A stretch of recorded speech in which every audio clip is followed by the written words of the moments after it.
thought he might be interested in cooperating on, but timeline has passed for that. So, Where did you leave the voicemail? on your cell phone.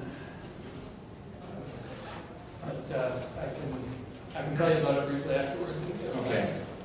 There may be a possibility to revive it in some form. But I think it'd be a good fit for your show. My show. Or also Joseph as facilitator. What's that? Or also Joseph as facilitator, I'm not sure about it. But interesting project.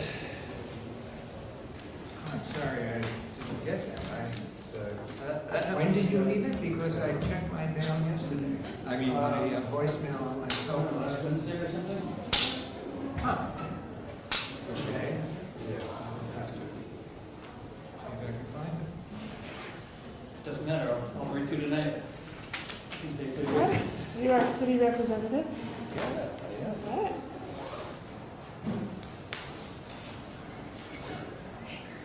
I guess there's probably other people to go to the city infrastructure. I said there's other folks. Oh, yeah. Kurt's got it under.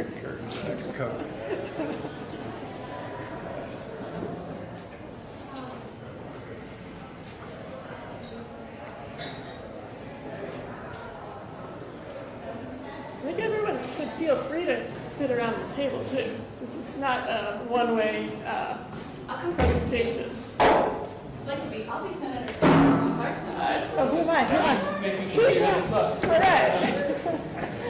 And you're gonna be able to use your elaborate method? I hope so. Got my Energy will be backup. working. Perfect.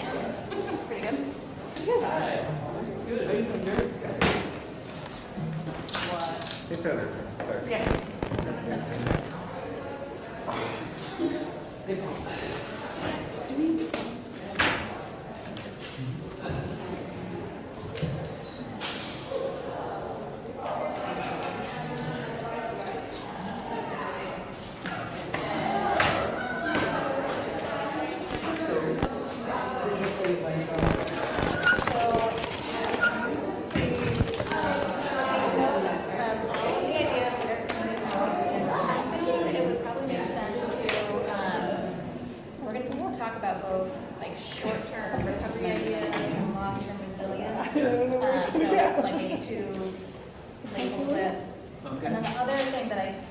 Probably try to capture as we go is that it's very clear that an idea is like individual action or city action or a state policy or something, try to kind of categorize by like what kind of actions and what do we prioritize.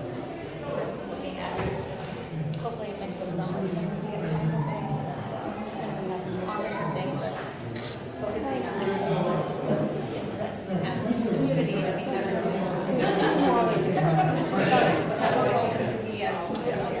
Okay.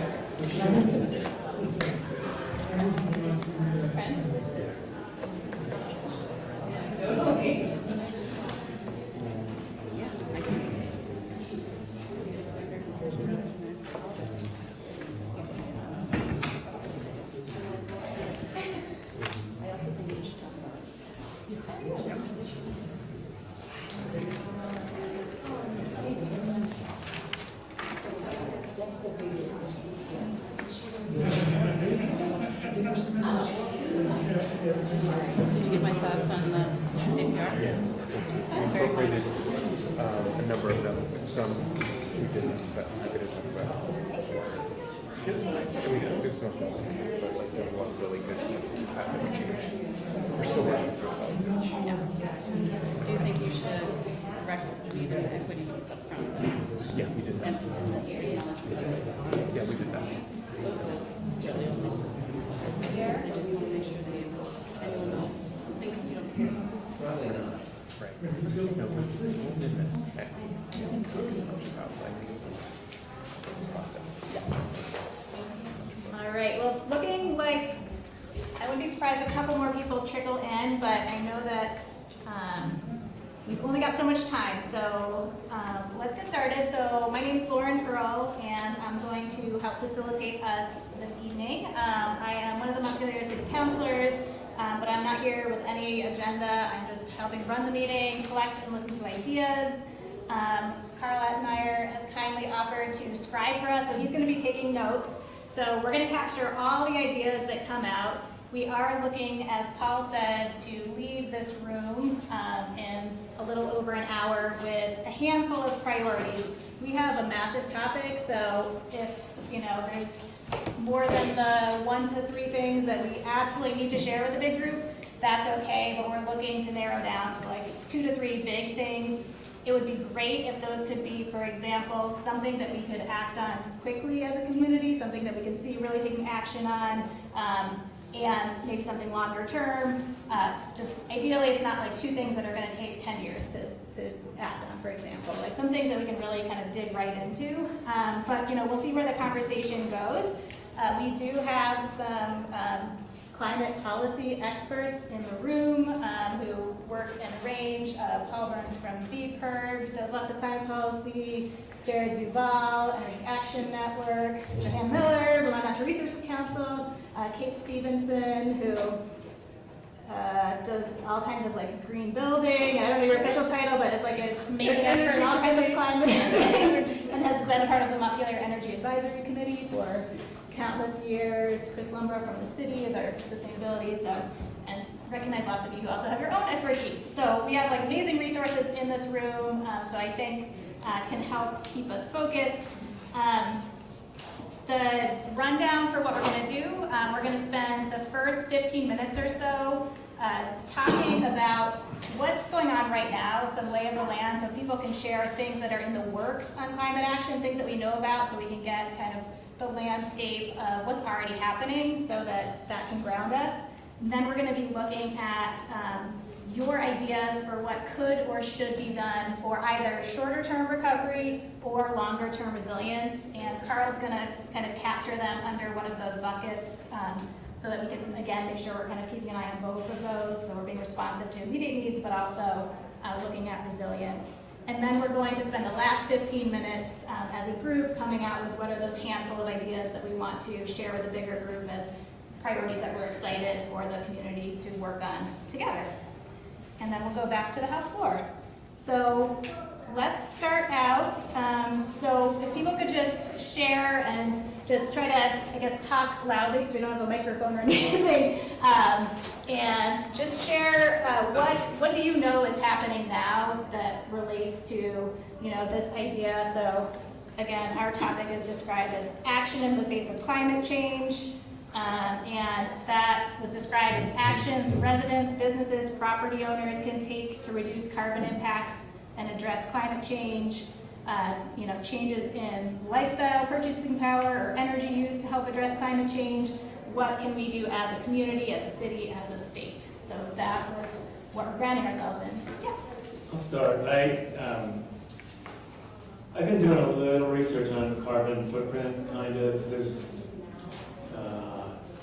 a lot of carbon footprint calculators on the internet, and I don't think I've found one that seems like really includes everything, and I feel really good about it.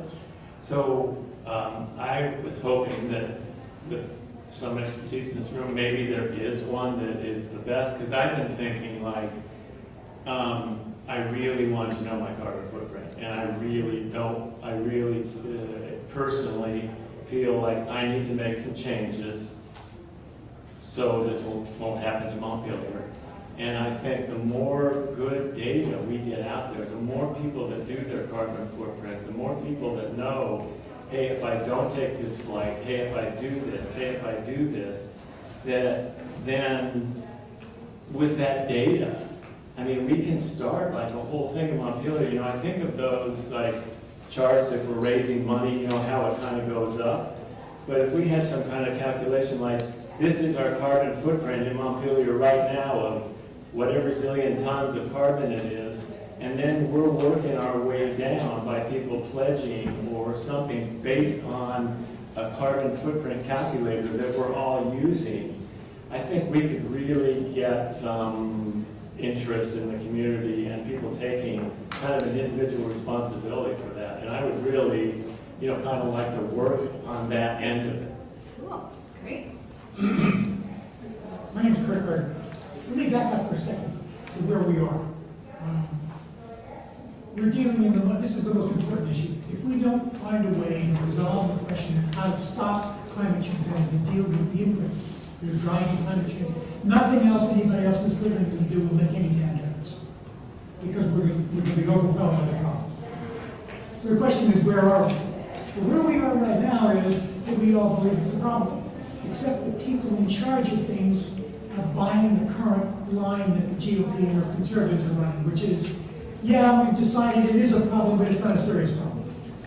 It is a terribly, terribly serious problem. And we have to be aware of how serious it is to begin to drive that issue into people's minds.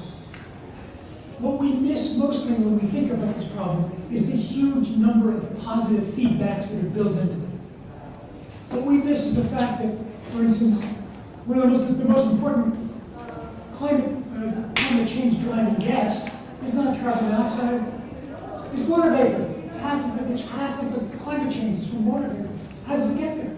Because we put carbon dioxide in the air, we warm the air up, that warms up the ocean water, warms up the atmosphere, there's more atmospheric moisture, the more atmospheric moisture is the greenhouse gas, so it warms the planet up, and around we go, around and around and around and around. Same problem with nitrous oxide, same problem with methane. Methane has a whole bunch of positive feedback, so it's very powerful.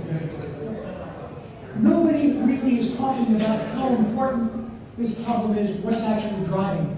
So where do we go?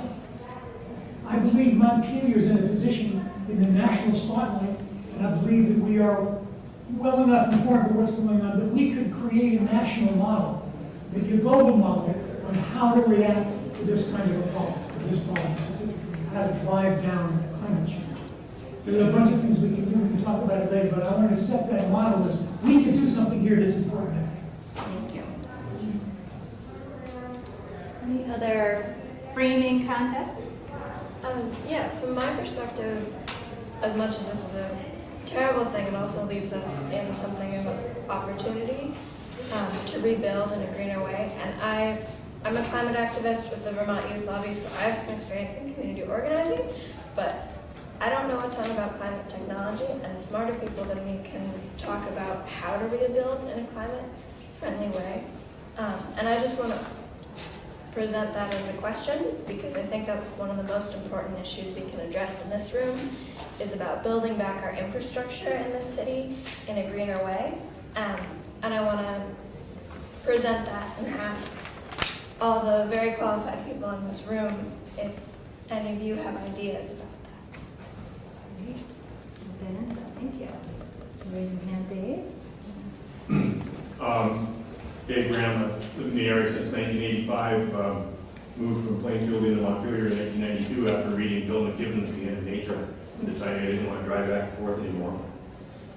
I had this crazy idea that Montpelier might want to make a plan where we try to move the central business district up Hilton around the area of the college and set up some kind of either aerial tram or frequent shuttle service back and forth between there and downtown. Whatever buildings downtown can actually be torn down and turned into riverine forest and parkland, ideal. It would be much better at absorbing the floodwaters that are going to be coming more and more frequently in the future. And I know it's a crazy idea, but to me the crazier idea is actually doing the same thing over again and expecting a different result. And that's sort of the definition of crazy. So I think we can start this in a trickle and then try to actually develop some sort of a migration, but change the zoning up by the college to encourage commercial development, number one. Number two, when businesses downtown start talking about, Glenn Sturgis at the Apple Coffee Shop has already said he's not going to reopen. Well, hey Glenn, or hey, your successors, what about opening up at the college next to this new thing that's going in there called the Greenway Institute for Sustainable Engineering? To me, sustainable engineering, they gotta love it, because what's more sustainable engineering than moving downtown uphill, right? It seems like there's a lot of synergy here. Put a coffee shop next to an academic institution, how it's really convenient to them, and the business has a great new customer, and so on and so forth. I mean, I just think that we need to come up with sort of a solid short-term and long-term plans that are integrated, connected, and that The short-term plan could be zoning changes to encourage commercial development up there. The long-term plan, and obviously the short-term plan would have to include talking to the Greenway Institute about, is there any room up there now? Are there possibilities for some of our small businesses moving up there now? Obviously, we're gonna need transportation back and forth, public transportation, and I think, personally, I don't know whether the money would ever be available, but I think something like an aerial train would be really cool, or just, the small shuttle buses back and forth so that people who are downtown can still get up the hill and go to these other businesses, Let's encourage, some of these, I drive through downtown most days, and I look around and I go, we're a month out and it's still looking like a ghost town, and I just have this horrible sense of discouragement. And if we developed a plan and said, climate change avoidance is great, but we also have to do mitigation, resilience, planning for the fact that it's kind of already here, and that's what's going to give us, everybody's forecasting, more frequent floods. So I'm starting to repeat myself. So Thanks, Dave. Oh, well, this is, whatever, I'm looking at one of the groups, the Riverine Corridor, but I just see our town, I live, whatever, right on the North Branch, and all the hills going down, the water is coming down like a river on the streets, and I think we can do a lot to try and, get people to get rid of their lawns and plant things that are just way better at soaking up the rain, and there's opportunities on the entire watershed to absorb the water better than what we have now, because, obviously these big rain events are going to be our future, but there's a lot we can do to reduce the water going into the river. So I'm Nancy Scholes, and I'm currently serving on the city's Complete Streets Committee, which advocates for bike ped concerns. And previous to my involvement with Complete Streets, I was the director of the Vermont Bicycle and Pedestrian Coalition for about 9 years. So I speak as a bike ped advocate. And when you mentioned that one of the things we would be talking about are quick, immediate, inexpensive fixes or improvements, paint is a cheap, immediate help, and will get more people biking in Montpelier. And over the years I've worked in advocacy, the number one thing people tell me is, well, I bike, but I'm afraid. I'm afraid of the cars. And so if we could, as a perfect example, the intersection of State and Main, if you're biking along Main Street toward Shaw's and you come to that intersection, you have a choice of, if you want to go straight, you don't really want to get in the right turn lane. If you get in the go straight lane behind the cars, you get, several lungs full of fumes, and you might not even make it before the light changes. So what I typically do, and it's perfectly legal, is go up between the cars that are turning and the cars that want to go straight, and position myself slightly ahead of the car that wants to go straight, so I'm out of the way of everyone. But there's a simple thing that would make most people feel much more comfortable, which is painting that area that I'm describing green. It's a green box that is understood as a safe place for cyclists to be. And we did have a little bit of green on Bailey Avenue for a while. Kind of wears off, it doesn't get replaced. Fog lines, the white stripe on the road makes us feel like we have a place to be. It's not always smooth and free of debris and broken pavement, but striping and creating those green boxes with paint, just a super fast thing that could be done that would give people more confidence to ride. Great. All right, so we're transitioning already, and this is the perfect time, so well done everyone, into the ideas for short-term, how are we helping our community recover in climate-smart ways, and also longer-term resilience measures that we can take as a community. And we've already captured some good ones. So you and then Paul. Joseph Gainza from Marshfield. I think something that's very easy to do, but I think very important, is to change the language. Stop talking about it as climate change. That does not elicit the sense of urgency that the actual facts require. So I think that when we start using language that's a little different, And I'm old enough to remember the early women's movement when they talked about the need for changing language. We change the way people think. I think that's what we should be starting to do. That's cheap and quick. Thank you. What's the Do you have a proposal? Language. Crisis, or what's the language change? Well, I would not call it climate change. I would call it climate degradation, climate breakdown, something that speaks to the urgency of the time. Change is innocuous. Paul, and then you. I'm not exactly sure where this fits. There's a lot of bleeding over, I think, in the different issues. But again, Paul Burns would be heard. I kind of think that this problem that we face, we're talking about action in the face of climate change, I don't think anything significant is going to happen to really change the trajectory that we are on until the fossil fuel industry is made made responsible, held responsible, made accountable for the damage that they have caused here. And let's you all know what has happened since the Montpelier flood. You know, if you look at Maui and you look at California and you look at the South and on and on, we could be an example, I think, for others if we decided it is time to hold the industry that caused this problem accountable. And as you said at the beginning, we should take stock of what's already in the works. I do want to note that Senator Ann Watson from Washington County, obviously former mayor of Montpelier, has agreed to be the chief sponsor of legislation that we are dubbing Make Big Oil Pay to hold the fossil fuel industry accountable for the damages that they have caused here. Something on the order of $100 million a year for 25 years. That's not going to cover all the damages that have come. $2.5 billion from the industry for Vermont would be a nice start to begin to hold them accountable. Those numbers could change and all the rest, but I do want to mention that Senator Watson is doing this. I would expect other members of the Washington County and Montpelier delegation and many others, particularly those representing areas that have been so harmed this summer, to step up and be part of that effort too. So I just wanted to know. Yeah, if people are identifying the kind of more state or federal, could you just share your perspective on what the Montpelier community could do to support that, so that as we think about what we're prioritizing, it's the role that we can play to help advance that?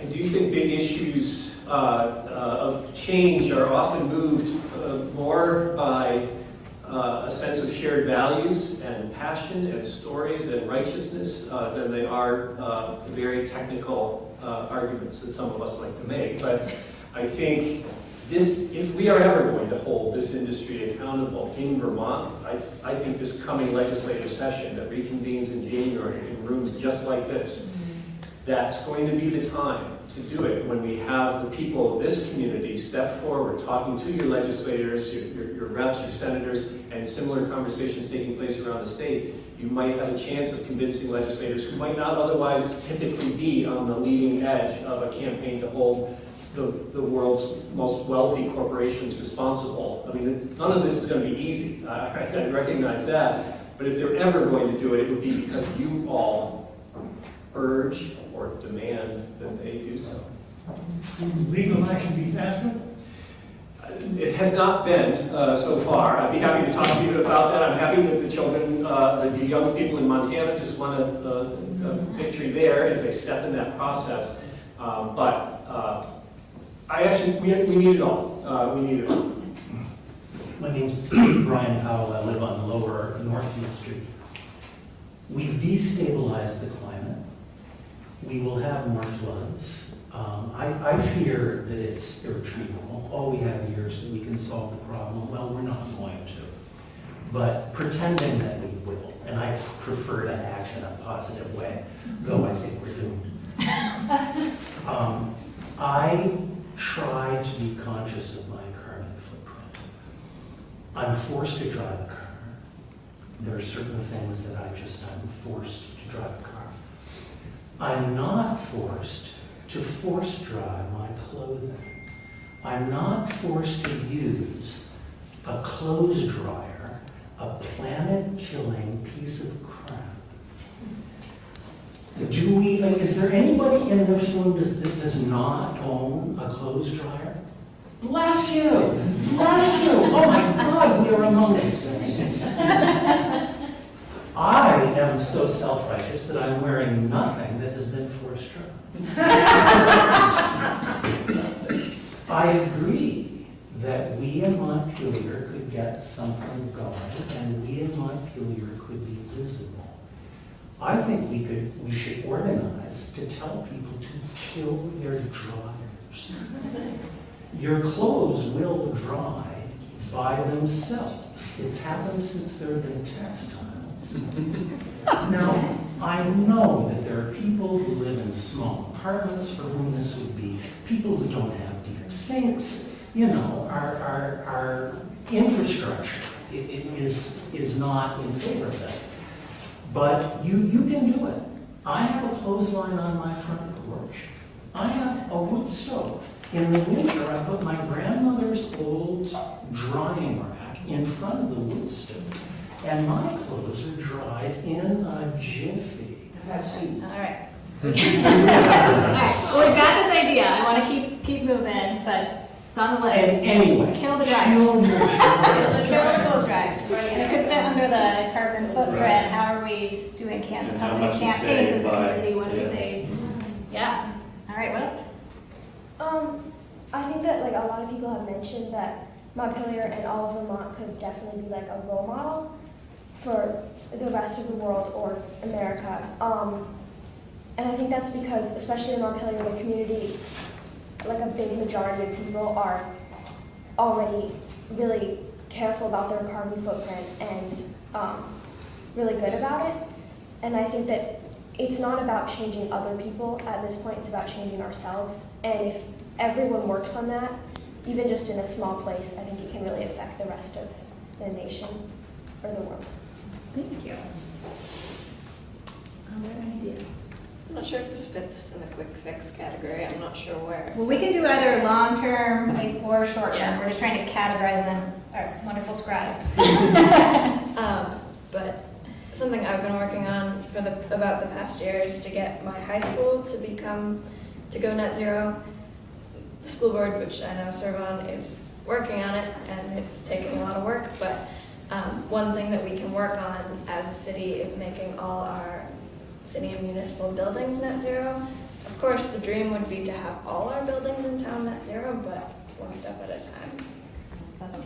Kate, I don't know if you want to talk about Yes. what the city has done, Oh, and okay. Chris add on, but just Oh. a quick context. there. Right, well, we, obviously, and Chris is here from the city, we're many years into making all the city buildings net zero and are about 50% there.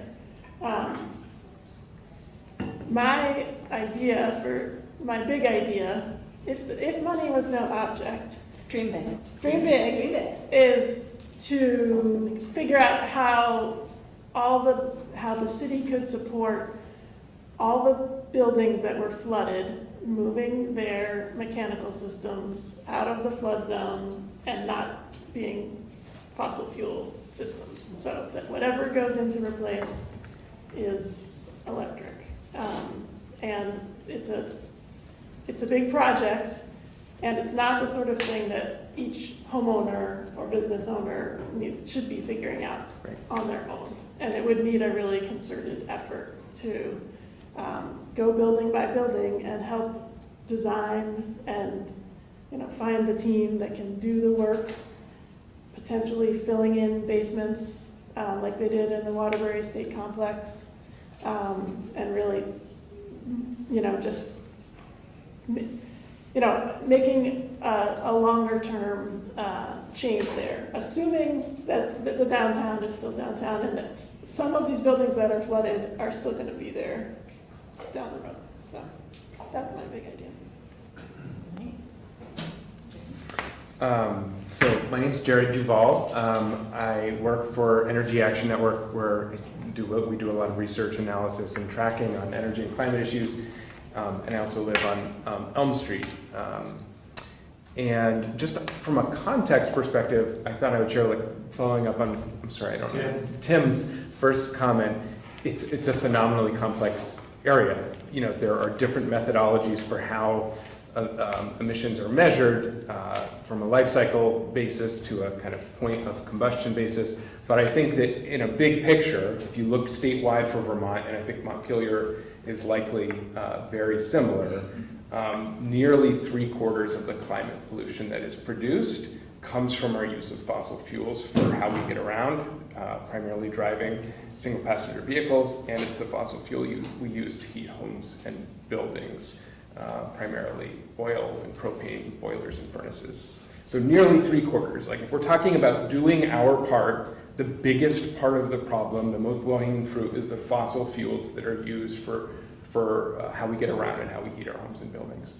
And so related to that, one of the questions I have, which relates to something Kate said, is I think one of the challenges that we're seeing downtown right now is for folks who decide to rebuild, not having heating equipment, water heaters, et cetera, in basements, that needing to be above grade, and also not wanting everybody to have to figure this out themselves. I wonder if in addition to some of like the custom building by building specific approaches, I wonder if this might be an opportunity. Again, this is money not being as much of an object. I think it would need some federal support. But is this an opportunity to extend the district heating system? And there's two co-benefits of that. The more users, the more cost effective it becomes for everybody.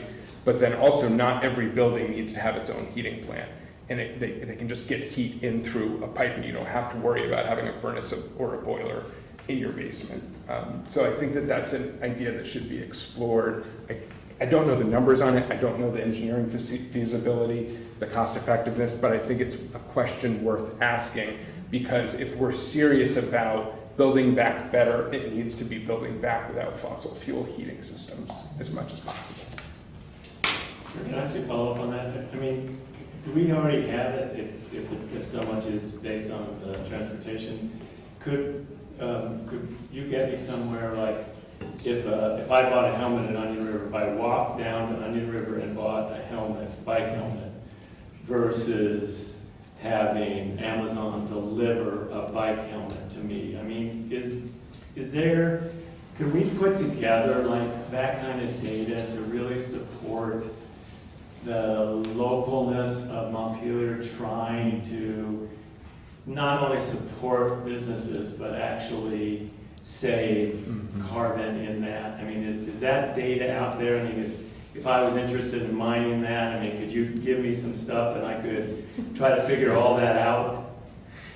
Yeah, I think that there's a big difference between the kind of big picture level, like what are the statewide emissions, and then versus like the personal carbon footprint calculator. And I know Kate's done some research on this as well in terms of personal footprint calculators. And I have the same issue with you. It's They're difficult. all not great. Yeah, I mean, I almost wonder if, though, there could be, if we know that statewide, and we presume in Montpelier, our biggest emissions are gonna be transportation and fossil heating. So you could do a campaign of, buying local that is saving the transportation of the goods that we're buying, and also supports our downtown. And I think you could come up with the kind of case studies even without the hard numbers, just knowing. So I think we could think about how do we capture our biggest uses of fossil fuels and the kinds of things we could do about it. I thought back there. I was just going to say, like, what about more incentives for electric cars? I mean, if we're all driving wrong vehicles, we need to drive, or maybe like incentives for electric cars, like sharing one with your neighbor. Let's say you go in on it and you say you both work from home. Like, I don't know. I'm just throwing that out. If it's like none of us should be driving gas cars, sounds like, from what he said. Then if none of us drove gas cars in Montpelier. It's not really an idea, it's just like, that's an I know idea. there's some incentives, Yeah. but could there be local incentives? Yeah, you could do a city Efficiency incentive. Vermont, could they like help us get electric? Yeah. Like they do other things? So there are, both state and federal Okay. tax incentives, and they just also announced that there's an additional one if your vehicle was damaged by flooding. they're adding to the EV incentive by an extra $1,000 or something. And could we maybe make more charging stations in Montpelier or something out to make it easier for everyone? I don't know. Yep. Just a thought. Yeah. I wanted to ask a follow-up on, kind of a combination follow-up on Kate and Garrett's remarks, because I think, Kate, did I hear you correctly say you'd like to go to all electric heat and probably heat pumps in downtown buildings, is that right? Mm-hmm. And Or Garrett, district heat potentially. I'm sorry? Or district heat, if that is maybe an option in some buildings more than others. Right, and so, but district heat, obviously, that's burning wood, and so, which does have a carbon footprint and of some kind, and obviously a different strategy than all electric. I've also had a question about the district heat, which is, isn't most of the infrastructure underground, and the piping is all underground, and how flood resilient is that? It's flood resilient. It's one issue that we did experience with district heat is some of the electronic controls, the heat meters, that type of thing were installed in basements, and we lost quite a few of those. And that's kind of a function of how the system is designed and how it works. So that was kind of an unfortunate setback. We're scrambling to order new heat meters and get the district heat system back online. To Jared's point, I will say that we've had more interest in new district heat connections since this event than we have at all previously. We're in meetings and talks with specific building owners to hopefully get them connected.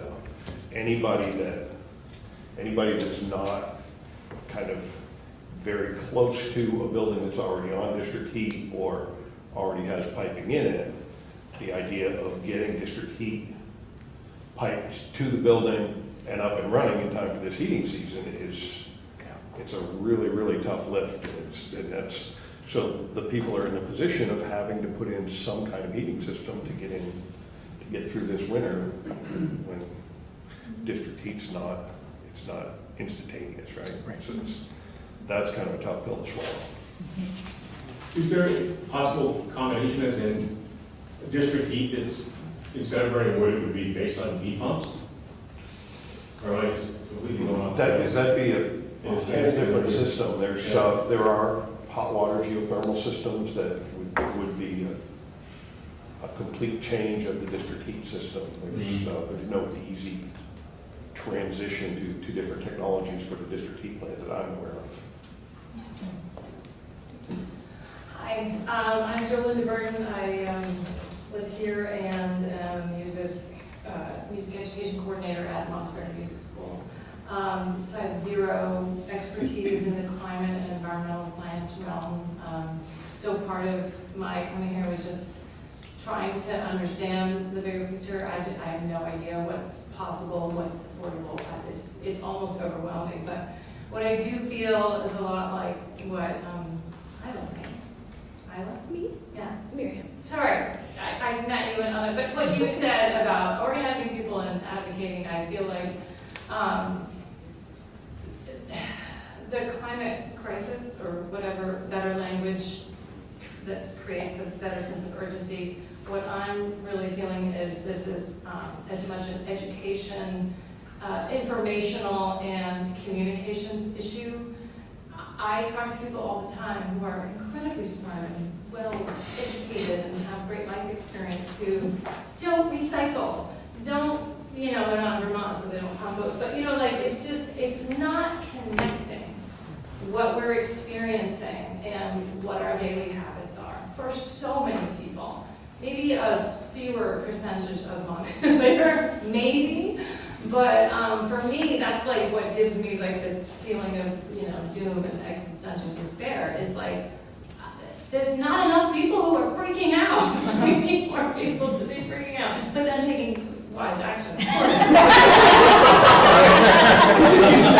That's a great freak out and take wise action. It needs to be a tipping point where we're like losing our. So that's one thing I want to say. I am very interested in being part of any kind of rebranding of climate crisis. It's freaking here.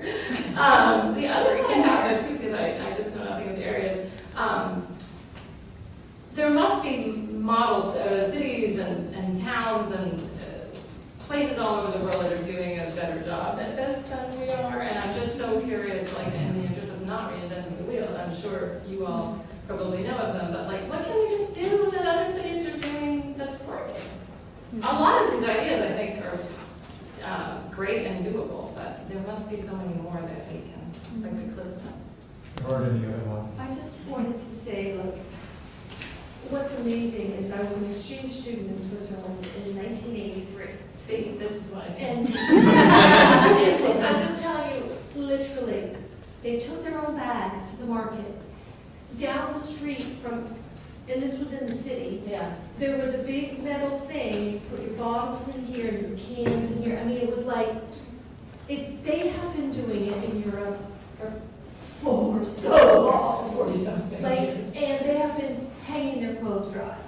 Yeah. And everyone in the building gets one wash day. I mean, it's like, there are so many And models out safe for there. biking. And they have been biking to Yeah, school and mopeding to school forever. And we're just so far behind, and we've just been so unwilling to make changes in our lives because we're just babies. And, but Merkins. but I think that, like, if we just looked across the pond and found any old city and said, like, what are they doing? And they don't eat packaged food. They're just like, it's just like a completely different culture. And I think there are a lot of examples in places outside this country. Question. Yes. Does Montpelier have sister cities? Montpelier, what? Sister cities in other Yeah, countries? Montpelier. Montpelier in France, right? Yeah, is there a formal sister city relationship? I hope so. There was something. They sent us some soccer. Anyway, if you want to reach across the pond and pick a random city, if there's one that's your Only Only if they're leading on climate. Yeah.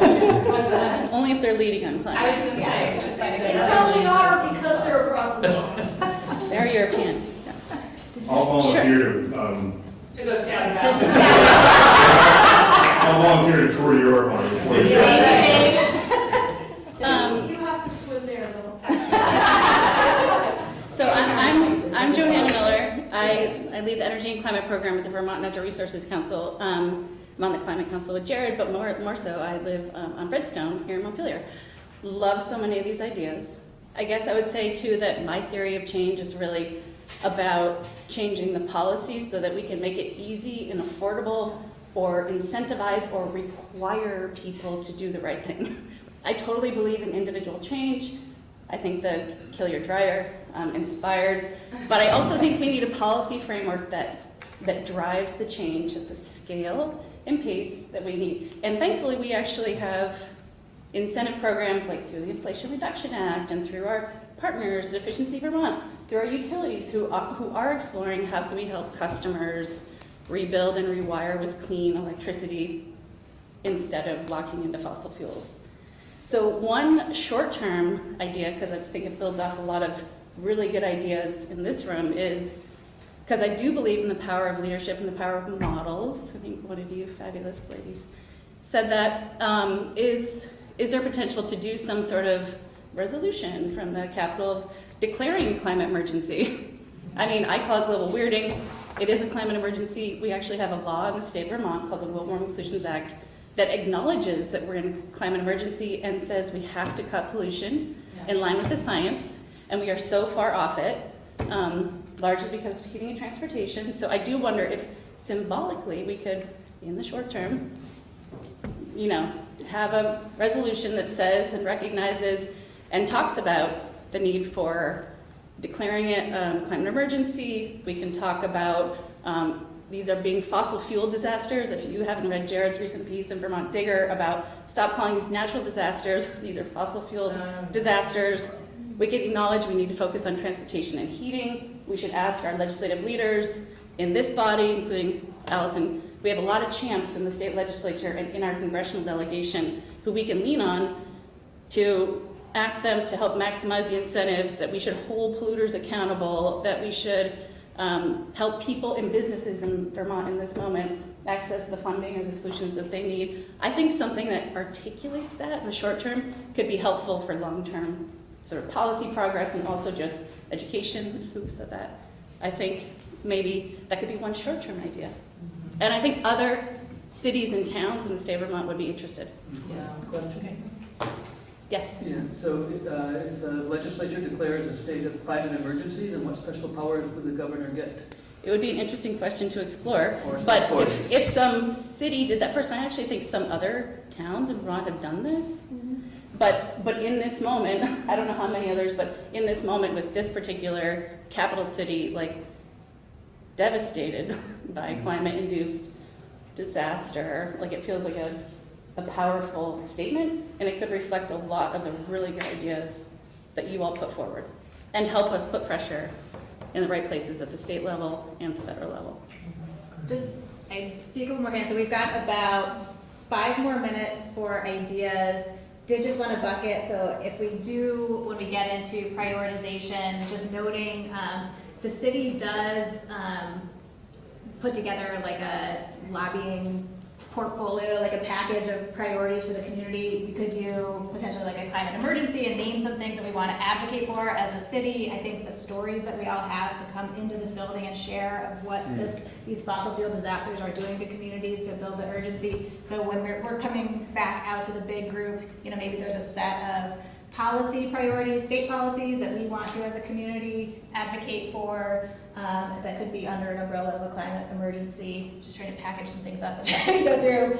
And also hearing a lot of ideas about kind of community engagement. We do have our Energy Advisory Committee that Kate and I and Chris serve on, and have an outreach team and stuff, so we could think, as we're thinking, we could think about how that group, and maybe some of you want to join, could be doing, you know, I feel like there's kind of like public relations opportunities around education, like packaging up some of the things that are out there around incentives, and if we're seeing gaps in incentives, maybe the city's doing more, or that goes on our state policy agenda. But just hearing a lot of really exciting threads, and I think there was Joseph and then you. Oh, okay. Well, clearly from what everybody is saying, this is a multi-layered issue, and that's one of the reasons why we haven't come as a nation together on it, because there's so many impacts, and they are delayed impacts, and we do not see a direct effect of the things we do, negative and positive. So clearly we know that. So it's going to take individual action, but we have to recognize, and you know, I hear Joanna and Paul referring to this, is that this is going to take system change.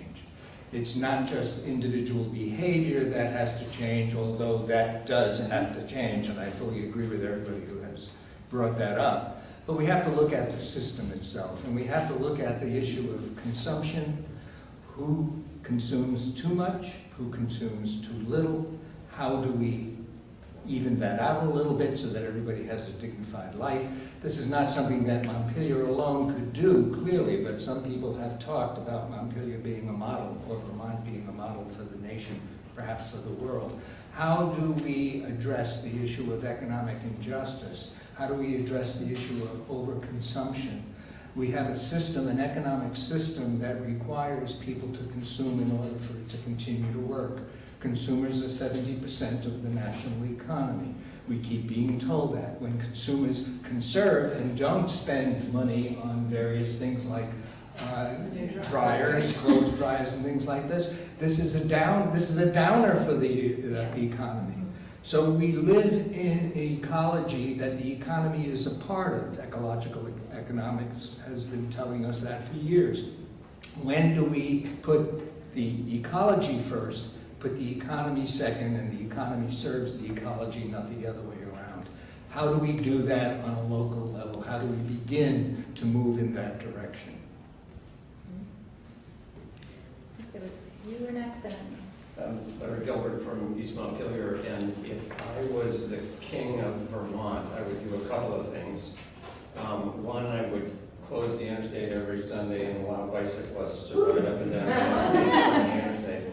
I would also try to figure out a way, and maybe it's simply an outright ban on the recreational fossil fuel consumption, so snowmobiles, motorboats, those kinds of things.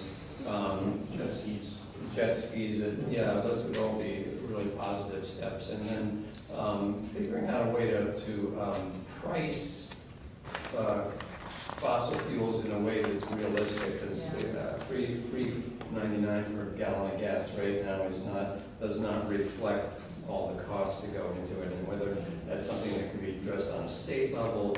And obviously, if you make gasoline $10 a gallon, and everybody go to New Hampshire to buy it. So, but I do think that the way we price fossil fuels is not realistic. And then one last point is that all of the experts tell us that we're going to have additional storms like we had last month. In fact, more of them and worse of them. And so I am not convinced that rebuilding our downtown is really a great idea. Just leave it at that. We'll do 2 more and then transition us. We always thinking we'll do 3 more, or are we just Juliana. Yes, we got a few. Hi, I'm Juliana Jennings. I live on Main Street, and I'm also a business owner. I own J. Lincoln on Main Street. I wanted to talk about the carbon footprint idea. When we first moved here 15 years ago, on one of the first days of school, my little daughter Ruby came home and had 5 questionnaires for everyone in the family, including herself, about their carbon footprint. So I understand from my good friend at the table that it's not an easy thing to do, to equate because of the different types. But if we did come up with something using perhaps our incredible young minds from high school, some sort of questionnaire, it could get more people involved in making a model. And I think Montpelier would be an amazing model for this idea. I'm originally from Houston, Texas, and I'm continually surprised by how you can actually make a difference here. I remember my first time here, I saw Bernie Sanders and Ann Cummings in a parade, and I was like, what are they doing here? You know, I've never seen a government official. I've never been in a state house. To go in Austin, you have to get patted down. This is 25 years ago. So I think the carbon footprint idea is a great idea, just to get every single person aware of what happens when you take an airplane, how much carbon, those kind of numbers I think are important.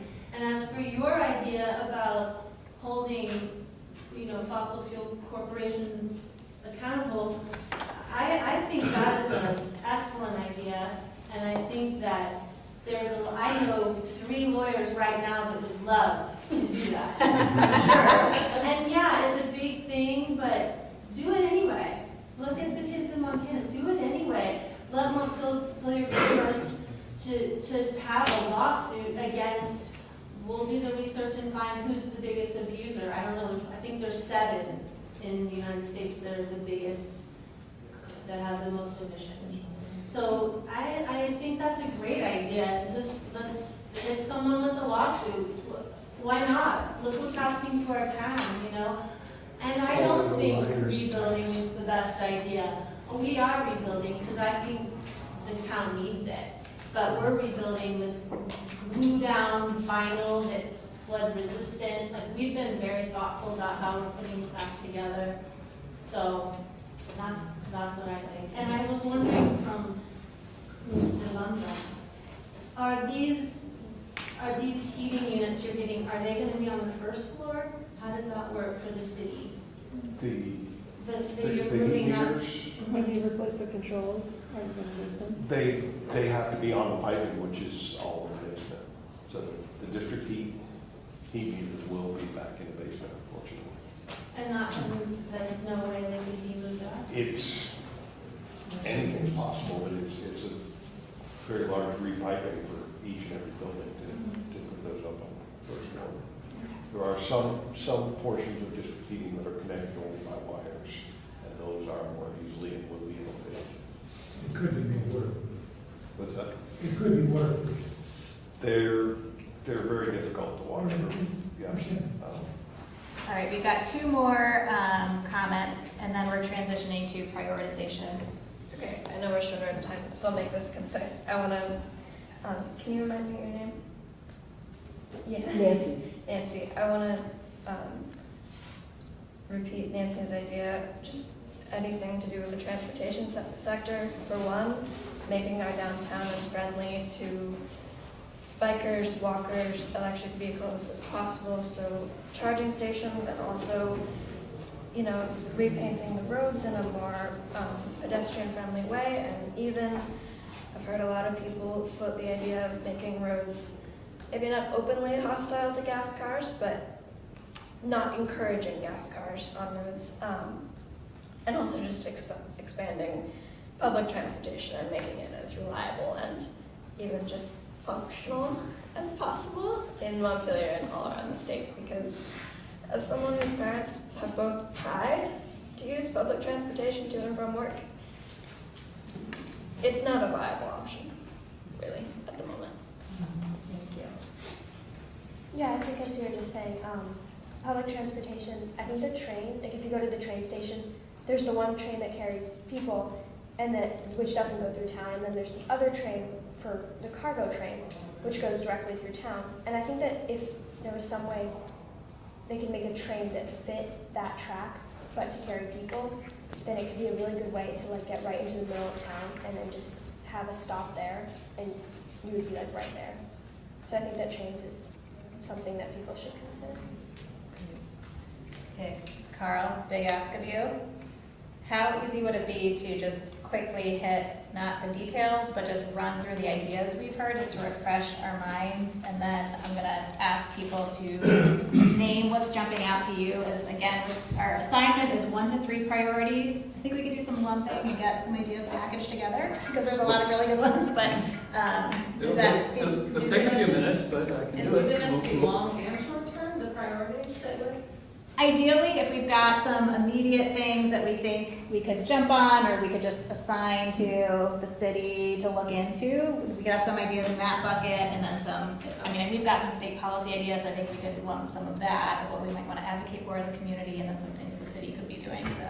Lauren, It's a big topic, so we can use. I just wanted to ask if, while Carl's sorting through that, if I can put something on the table that I think connects a couple of ideas that might be.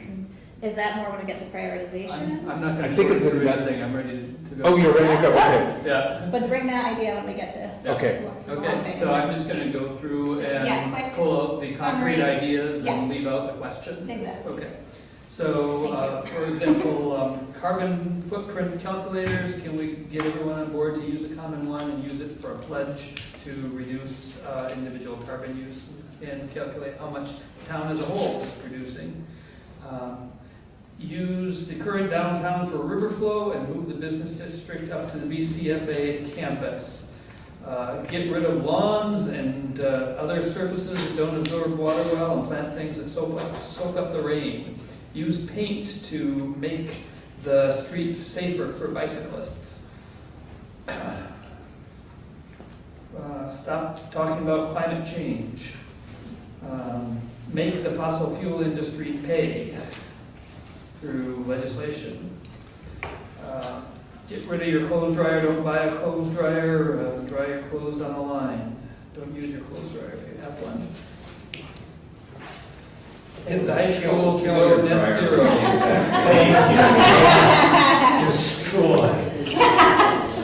Make all the city buildings net zero, or about 50% of the way there. More on carbon footprint calculators. Make incentives for electric cars, especially if shared with neighbors. More charging stations for electric cars in Montpelier. There's talk about district heating and making that more available to people versus making electric heat available to people, or incentivized for people, and getting the electric heat equipment up on the first floor. Look for inspiration in other places. Other cities are doing a better job than we are, including random places across the pond. Possible climate emergency declaration. figure out how to include addressing consumption, especially overconsumption and economic injustice. Closing down the interstate every Sunday and letting bikes ride on the interstate. Shut down snowmobiles and other recreational vehicles that use fossil fuels.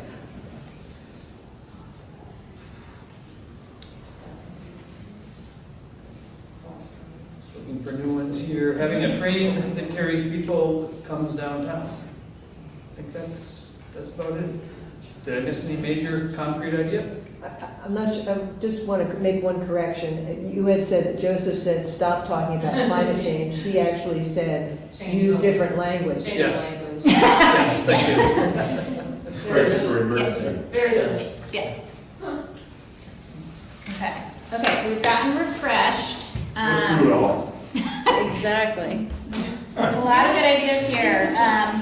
Does anybody want to make a proposal? Like, is anything jumping out to you as a couple priorities? Or Jared, you had an idea of lumping some things? Well, I just wanted to get something on the table that it may be part of this list, but I'm thinking about examples in other cities, what they've done.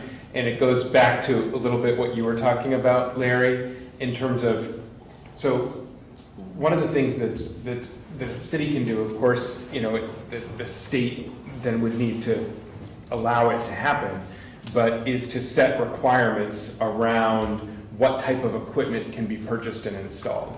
So in some cities, they are phasing out the installation of new fossil equipment or fossil-dependent heating equipment or others. So that could be one approach. The other approach that is actually up in Burlington is they basically, for any new construction, and I believe it's also going to apply to kind of renovations or putting in a replacement heating system. They will allow you to put in a fossil heating system, but what you have to do is calculate the estimated lifetime social cost of carbon, and they assign you that carbon. Those are things